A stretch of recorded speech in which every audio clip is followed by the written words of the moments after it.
और अल्लाह दे फजल करम नाल तुसीं तां 10 कह रहे ने जे ए मुतालबे ए गल ए काम है, यकीन करो हर इदारा तुहाडे बूहे ते आएगा काम ले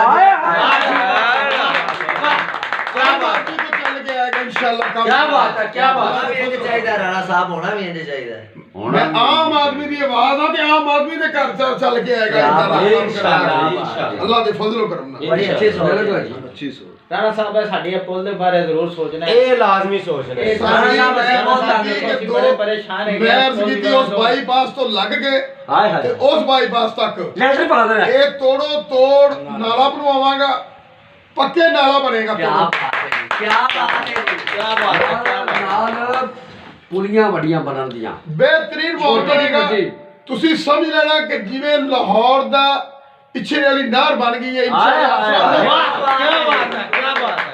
इंशाअल्लाह इन्हू ऐसा बोल दे राणा साहब शेहाले महल्ले फिल्टर नहीं हैगा देंदे बड़ी कुछ सोच लिया ਆਪਾਂ जी। शेहाले महल्ले फिल्टर नहीं हैगा ਤੇ ਬੜੀ ਵਾਮ ਤੰਗ ਹੁੰਦੀ ਹੈ।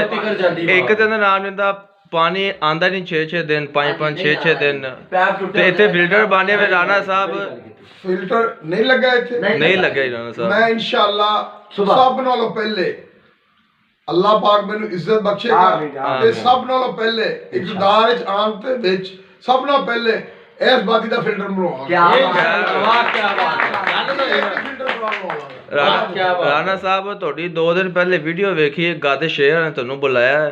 ਉਹਨੇ ਕਹੀ ਸਫਾਈ ਸਾਰੀ ਕਰਾ ਦਿਓ, ਨਾਲੇ ਤੇ ਨਸ਼ਾ ਬਹੁਤ ਹੋ ਰਿਹਾ, ਸਾਡੀਆਂ ਇੰਸਟਾ ਮਹਫੂਜ਼ ਨਹੀਂ ਹੈਗੀਆਂ। ਤੁਸੀਂ ਆਏ, ਤੁਸੀਂ ਇੰਟਰਵਿਊ ਹੋਈ ਕਿਹਾ ਜੀ ਸਫਾਈ ਸਾਰੀ ਹੋ ਗਈ ਹੈ ਤੇ ਮੈਂ ਹੁਣ ਵੇਖ ਕਿਹਾ ਕੋਈ ਸਫਾਈ ਨਹੀਂ ਉੱਥੇ ਹੈਗੀ। ਕਿਉਂ ਨਹੀਂ ਹੋਈ? ਚੈੱਕ ਕਰ। ਸ਼ਿਆਲੀ ਮਸਜਿਦ ਅੱਗੇ ਗੰਦ ਪਿਆ ਹੈ, ਰੱਬ ਦੇ ਘਰ ਦੇ ਅੱਗੇ। ਸਾਰੀ ਮੁਕੰਮਲ ਹੋਈ ਹੈ, ਜਿਹੜੀ ਰਹਿ ਗਈ ਹੈ ਉਹ ਵੀ ਕਰਵਾ ਦਿਆਂਗੇ। ਚਲੋ ਖੈਰ ਅੱਜ ਵੀ ਹੋਈ ਆ, ਵੇਖਦਾ ਨਹੀਂ ਮੈਂ ਤੂੰ ਆਇਆ ये आप बाहर नाले नुले कटे नहीं होना।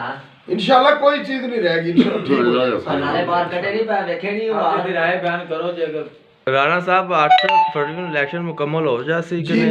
इंशाल्लाह अल्लाह 8 फरवरी ਨੂੰ ਤੁਸੀਂ ਰਿਚ ਤੇ ਮੋਹਰ ਲਾ ਕੇ ਕਾਮਯਾਬ ਕਰੋ इंशाल्लाह अल्लाह ਦੇ ਫਜ਼ਲ ਔਰ ਕਰਮ ਨਾਲ ਚੂੜੀਆਂ ਦੀ ਤਕਦੀਰ ਬਦਲ ਜਾਏਗੀ। ਆਮ ਆਦਮੀ ਦੀ ਤਕਦੀਰ ਬਦਲ ਜਾਏਗੀ। क्या बात है, क्या बात है, क्या बात है। अस्सलाम वालेकुम।